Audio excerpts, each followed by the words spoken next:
Sir ನಾವು ಒಂದು ವಿಶೇಷವಾಗಿರ್ತಕ್ಕಂಥ ಸ್ವಾಮಿ ಸನ್ನಿಧಾನ ತಮಗೆ ತೋರಿಸ್ತಾ ಇದ್ದೀನಿ.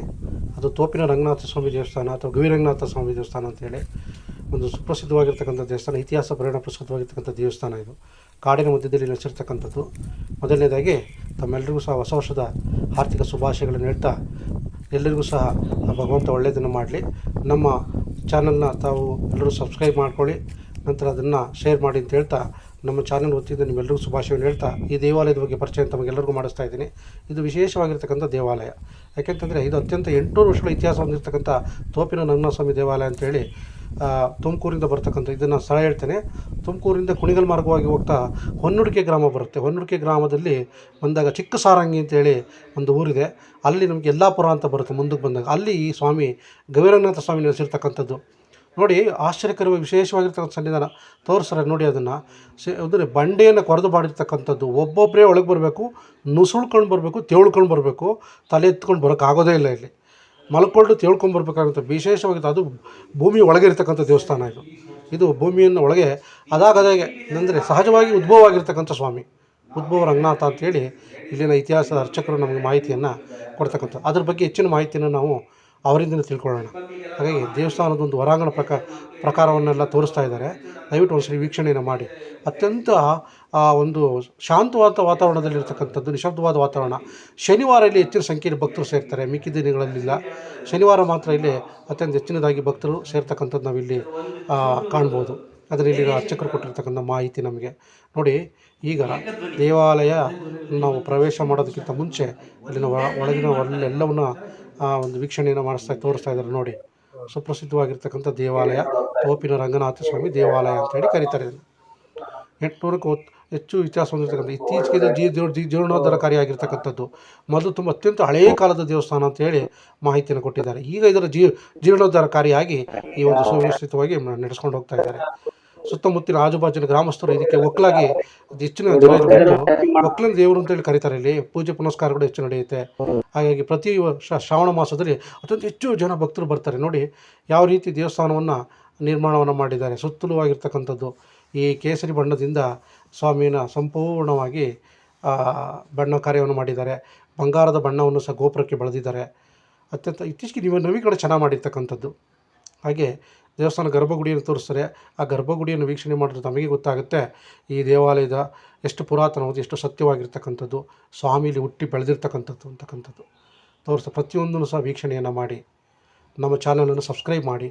ಈ ಒಂದು ಸನಾತನ ಸಂಸ್ಕೃತಿಯ ನಾವು ತಿಳ್ಕೋಬೇಕು ಅಂತಂದರೆ ಇಂಥ ದೇವಾಲಯಗಳ ಬಗ್ಗೆ ನಿಮ್ಮ ಸಂಬಂಧಿಕರಿಗಾಗಲಿ ಸ್ನೇಹಿತರಿಗಾಗಲಿ ಶೇರ್ ಮಾಡಿ. ಅವರು ಸಹ ಇಂಥ ಪುಣ್ಯಕ್ಷೇತ್ರಗಳಿಗೆ ಬಂದು ದರ್ಶನ ಮಾಡಿ, ತಾವು ಸಹ ಬಂದು ಪುನೀತರಾಗಬೇಕು. ನೋಡಿ, ಸುತ್ತಲೂ ದಟ್ಟ ಕಾರಣ್ಯ. ಇದು ಬೆಳಗಿನ ಜಾವ ನಾವು ಹೋಗಿರ್ತಕ್ಕಂಥದ್ದು. ಎಷ್ಟು ಒಂದು ವಾತಾವರಣ ತಿಳಿಯಾಗಿರ್ತಕ್ಕಂಥ ವಾತಾವರಣ, ಸುಟ್ಟು ದಟ್ಟವಾದಂಥ ಕಾಡಿದೆ. ನೋಡಿ, ಮಾಯಿಶ್ಚರ್ ಇರ್ತಕ್ಕಂಥ ದಟ್ಟವಾದ ಕಾಡು. ಹಾಗಾಗಿ ನೋಡೋದಕ್ಕೆ ಒಂದು ಮನೋಹರವಾಗಿರ್ತಕ್ಕಂಥ ದೃಶ್ಯ ಕಾಣಿಸ್ತದೆ. ಇಂಥ ಒಂದು ದೈವ ಕ್ಷೇತ್ರಗಳಿಗೆ ಹೆಚ್ಚು ಹೆಚ್ಚು ಭೇಟಿಯನ್ನು ಕೊಟ್ಟು ಸಕಾರಾತ್ಮಕ ಶಕ್ತಿಯನ್ನು ಪಡ್ಕೊಂಡು ಪಾಸಿಟಿವ್ ನೇಚರನ್ನು ಪಡ್ಕೊಂಡ್ಬರ್ಬೇಕು ನೀವೆಲ್ಲರೂ ಸಹ. ಯಾಕೆಂದರೆ ಅಲ್ಲಿಗೆ ಹೋದಾಗ ಕಾಸ್ಮಿಕ್ ಎನರ್ಜಿ ಹೆಚ್ಚಾಗಿರ್ತಕ್ಕಂಥದ್ದು ಇಂಥ ದೇವಾಲಯಗಳಲ್ಲೇ. ನಾವು ಜನಸಂದಣಿ ಜಾಸ್ತಿ ಇರ್ತಕ್ಕಂಥ ದೇವಾಲಯಗಳು ಹೋದಾಗ ಕಾಸ್ಮಿಕ್ ಎನರ್ಜಿ ಸಿಗೋದಿಲ್ಲ ನಿಮಗೆ. ಹೆಚ್ಚು ಹೆಚ್ಚು ಶಬ್ದ ಇರುತ್ತೆ ದೇವಾಲಯದಲ್ಲಿ. ಇಂಥ ದೇವಾಲಯಗಳಿಗೆ ನೀವು ಬಂದಾಗ ಜನಸಂದಣಿ ಇರೋದಿಲ್ಲ, ಶಾಂತಿವಾಗಿರ್ತಕ್ಕಂಥದ್ದು. ಅಲ್ಲಿ ಕಾಸ್ಮಿಕ್ ಎನರ್ಜಿಯನ್ನು ನೀವು ಸಂಪಾದನೆ ಮಾಡ್ಬೋದು. ನೋಡಿ, ದೇವಸ್ಥಾನ ಗೋಪುರ ಸುತ್ತಲೂ ತೋರಿಸ್ತಾ ಇದ್ದಾರೆ. ನಂತರ ಗರ್ಭಗುಡಿಗೆ ಹೋಗ್ತಾರೆ. ಸುತ್ತಲಿನ ವಾತಾವರಣ ನೋಡಿ ಎಷ್ಟು ಚೆನ್ನಾಗಿ ಈ ವಿವಿಧ ರೀತಿಯ ಭಂಗಿಯಲ್ಲಿರ್ತಕ್ಕಂಥ ದೇವರುಗಳ ಚಿತ್ರಗಳನ್ನೆಲ್ಲ ಬಿಡಿಸಿದ್ದಾರೆ. ನಿಮ್ಮೆಲ್ಲರಿಗೂ ಸಹ ನಮ್ಮ ಸನಾತನ ಧರ್ಮ ಸಂಸ್ಕೃತಿಯನ್ನು ತೋರಿಸ್ಬೇಕು ಮತ್ತು ಅದು ಸಂಬಂಧಪಟ್ಟಿರ್ತಕ್ಕಂಥ ಅಧ್ಯಯನವನ್ನು ತಮಗೆ ಮಾಡಿಸ್ಬೇಕು ಅನ್ನೋದು ನಮ್ಮ ಚಾನಲ್ನ ಮುಖ್ಯ ಉದ್ದೇಶ. ತಿಳ್ಕೋಬೇಕು. ನಮ್ಮ ಭಾರತದಲ್ಲಿ ಮತ್ತು ಕರ್ನಾಟಕದಲ್ಲೇ ಹೆಚ್ಚು ಹೆಚ್ಚು ನಮ್ಮ ಸಿದ್ಧಾಂತಗಳನ್ನು, ಹಿಂದೂ ಸಂಪ್ರದಾಯ ಸಿದ್ಧಾಂತಗಳನ್ನು ತಿಳಿಸ್ತಕ್ಕಂಥ ಸಾಕಷ್ಟು ದೇವಸ್ಥಾನಗಳಿದೆ.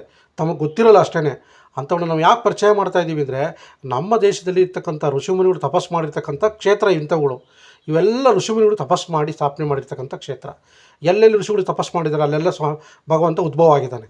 ಇದೇ ನಮ್ಮ ದೇಶದ, ನಮ್ಮ ರಾಜ್ಯದ ಒಂದು ಶಕ್ತಿಶಾಲಿ ಅಂತ ತಿಳ್ಕೊಬೋದು. ಗರುಡಗಂಬ ನೋಡಿ, ಗರುಡಗಂಬ ಯಾವ ರೀತಿ ಕೆತ್ತನೆ ಮಾಡಿರ್ತಕ್ಕಂಥದ್ದು.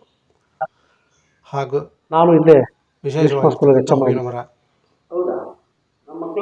ಪ್ರಾಂಗಣ ವಿಶಾಲವಾಗಿದೆ. ದೇವಸ್ಥಾನ ಹತ್ತು ಬರೋದಕ್ಕೆ ವಿಶೇಷವಾದ ಮೆಟ್ಟಿಲುಗಳನ್ನು ನಿರ್ಮಾಣ ಮಾಡಿದ್ದಾರೆ. ನಾವೆಲ್ಲರೂ ಇನ್ನೂ ಹೆಚ್ಚಿನದಾಗಿ ನಮ್ಮ ಚಾನಲ್ ಸಪೋರ್ಟ್ ಮಾಡಿದ್ರೆ ನಾವು ಇನ್ನೂ ಅತ್ಯಂತ ಪುರಾತನವಾಗಿರ್ತಕ್ಕಂಥದ್ದು, ಸಾವಿರಾರು ವರ್ಷಗಳ ಇತಿಹಾಸ ಇರ್ತಕ್ಕಂಥದ್ದು, ಋಷಿಮುನಿಗಳು ತಪಸ್ ಮಾಡೋ ಕ್ಷೇತ್ರಗಳನ್ನು ತಮಗೆ ಹೆಚ್ಚು ಪರಿಚಯ ಮಾಡಿಸ್ತಾ ಹೋಗ್ತೀನಿ. ಅವುಗಳೆಲ್ಲವನ್ನು ತಾವು ನೋಡಿದಾಗ ಪುನೀತರಾಗ್ತಕ್ಕಂಥದ್ದು. ನೋಡಿ ಮೆಟ್ಟಿಲುಗಳನ್ನು ಎಷ್ಟೊಂದು ಒಂದು ಟೆಕ್ನಾಲಜಿಯನ್ನು ಬಳಸಿ ಮಾಡಿರ್ತಕ್ಕಂಥದ್ದು ವಿಶೇಷವಾಗಿ.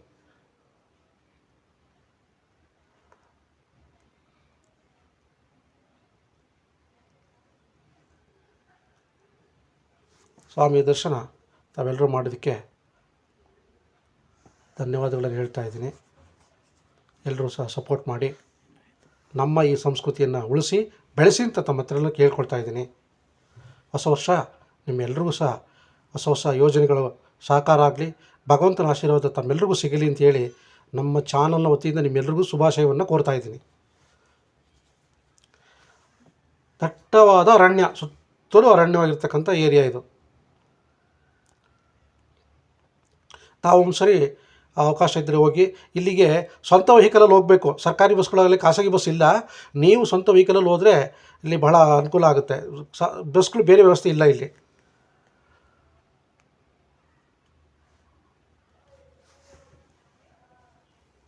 ನೋಡಿ ಎಷ್ಟು ಸುಂದರವಾದಂಥ ವಾತಾವರಣ. ತಾವು ನೋಡ್ತೀವಿ, ನಿಮಗೆ ಮನಸ್ಸು ಖುಷಿ ತರುತ್ತೆ, ಆನಂದ ತರುತ್ತೆ.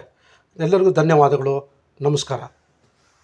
ಓಂ ಗಣಪತಿ ನಮಃ, ಮಹಾಗಣಾಧಿಪತಿ ನಮಃ. ಓಂ ನಮೋ ಭಗವತೆ ವಾಸುದೇವಾಯ. ನಮಸ್ಕಾರ. ಎಲ್ಲ ನನ್ನ ಆಸ್ತಿಕ ಬಂಧುಗಳಿಗೆ ಆರ್ಥಿಕ ಸ್ವಾಗತವನ್ನು ಬಯಸ್ತಾ ನೂತನ ಸಂವತ್ಸರದ ಶುಭಾಶಯದೊಂದಿಗೆ ಇವತ್ತು ವಿಡಿಯೋನ ಒಂದು ಹೊಸ ವಿಡಿಯೋವನ್ನು ಮಾಡ್ತಾ ಇದ್ದೀನಿ. ನೋಡಿ, ಇದು ತೋಪಿನ ರಂಗನಾಥ ಸ್ವಾಮಿ, ಗವಿರಂಗನಾಥ ಸ್ವಾಮಿ ದೇವಸ್ಥಾನ ಅಂತೇಳಿ ತುಮಕೂರಿಂದ ನಾವು ಮಾಡಬೇಕಾದ್ರೆ ಕುಣಿಗಲ್ ಮಾರ್ಗವಾಗಿ ಹೋಗಬೇಕಾದಲ್ಲಿ ಹೊರಡುಗೆ ಗ್ರಾಮ ಸಿಗುತ್ತೆ. ಆ ಗ್ರಾಮದಿಂದ ಹೊರಟಾಗ ಯಲ್ಲಾಪುರ ಅಂತ ಒಂದು ಗ್ರಾಮ ಬರುತ್ತೆ. ಆ ಗ್ರಾಮದಲ್ಲಿ ಒಂದು ಗುಹೆಯೊಳಗೆ ಹೋಗ್ಬೇಕು. ಬಂಡೆಯಲ್ಲಿ ಕೊಡಿರ್ತಕ್ಕಂಥ ಗುಹೆಗಳ ಮುಖಾಂತರ ತೋಪಿನ ರಂಗನಾಥ ಸ್ವಾಮಿ ದರ್ಶನವನ್ನು ತಮ್ಮೆಲ್ಲರಿಗೂ ಮಾಡ್ತಾ ಇದ್ವಿ. ಇಲ್ಲಿ ಒಬ್ಬೊಬ್ಬರೇ ಒಂದು ಹೋಗ್ಬೇಕಾಗಿರ್ತಕ್ಕಂಥ ದೇವಸ್ಥಾನ ಇದು. ಇಲ್ಲಿ ಇಬ್ಬರು ಹೋಗೋಕ್ಕಾಗೋದಿಲ್ಲ. ಬಂಡೆಯನ್ನು ಕೊರೆದು ಮಾಡಿರ್ತಕ್ಕಂಥದ್ದಾಗಿರೋದ್ರಿಂದ ಮುಸುಕೊಂಡು ಹೋಗ್ಬೇಕು ದೇವಸ್ಥಾನಕ್ಕೆ. ಅಷ್ಟು ಕಿರಿದಾಗಿರ್ತಕ್ಕಂಥ ಜಾಗದಲ್ಲಿ ಸ್ವಾಮಿ ಉದ್ಭವ ಆಗಿರ್ತಕ್ಕಂಥದ್ದು. ಅದನ್ನು ನಮಗೆಲ್ಲರೂ ತೋರಿಸ್ತೀವಿ, ಬನ್ನಿ ಒಂದ್ಸರಿ ನೋಡಿ. ನೋಡಿ, ನಾವು ಇಳಿದು ಹೋಗ್ತಾ ಇದ್ವಿ. ಕಿರಿದಾಗಿರ್ತಕ್ಕಂಥ ಜಾಗ, ಒಬ್ಬೊಬ್ಬರಿಗೆ ನುಸುಳ್ಕೊಂಡು ಹೋಗ್ಬೇಕು. ಇಲ್ಲಿ ಬರ್ತಾ ಇದೆ ನೋಡಿ.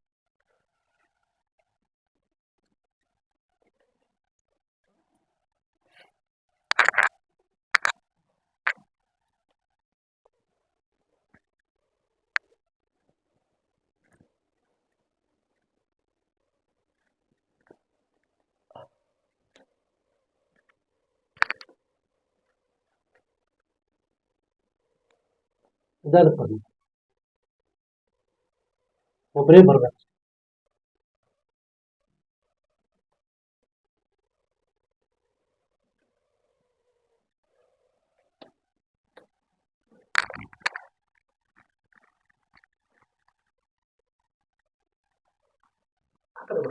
ಬಾ ನೋಡಿ, ಇಷ್ಟಷ್ಟು ಆಶ್ಚರ್ಯಕರವಾಗಿರ್ತಕ್ಕಂಥ ದೇವಾಲಯ, ವಿಶೇಷವಾಗಿರ್ತಕ್ಕಂಥ ಸನ್ನಿಧಾನ.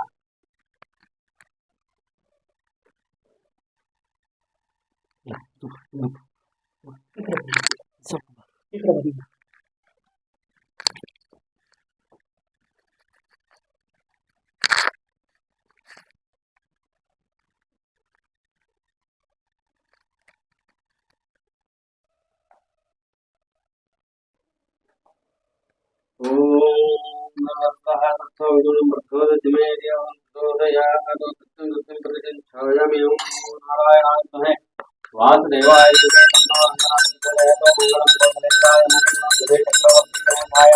सार्वभौमाय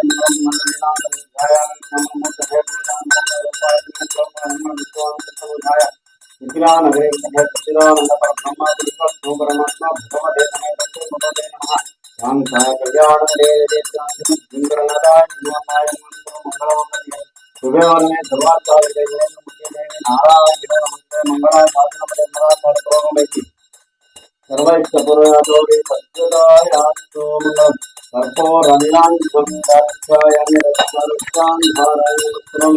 अभिमुखे सर्वे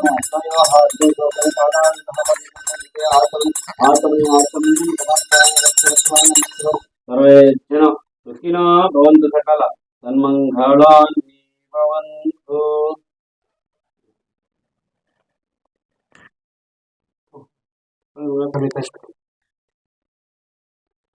ಸಮಸ್ತ ಕನ್ನಡ ಜನಗಳಿಗೆ ನಮಸ್ಕಾರ.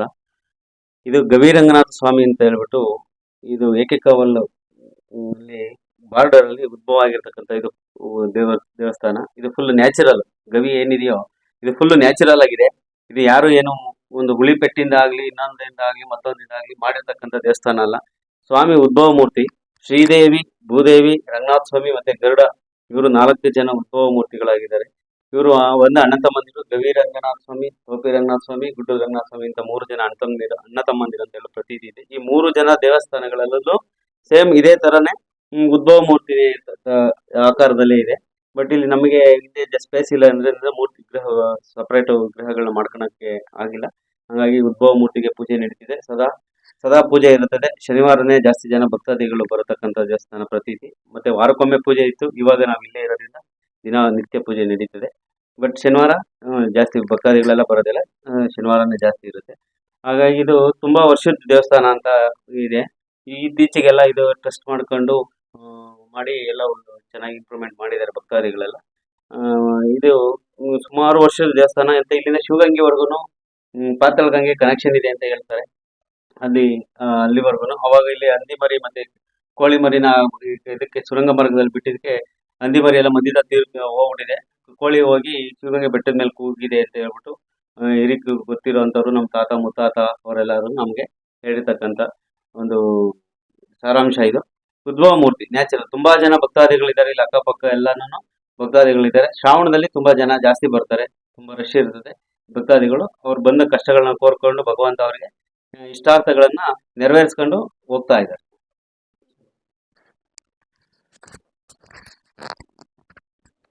ನಮಸ್ಕಾರ ಸ್ನೇಹಿತರೆ, ನಮ್ಮ ಶ್ರೀ ದೈವ ಕ್ಷೇತ್ರ ದರ್ಶನ ಚಾನಲ್ನ ದಯವಿಟ್ಟು ಸಬ್ಸ್ಕ್ರೈಬ್ ಮಾಡ್ಕೊಳ್ಳಿ. ಹಾಗೆ ಕೆಳಗಡೆ ಬೆಲ್ ಬಟನ್ನ ಒತ್ತಿ ಲೈಕ್ ಮಾಡಿ, ಶೇರ್ ಮಾಡಿ.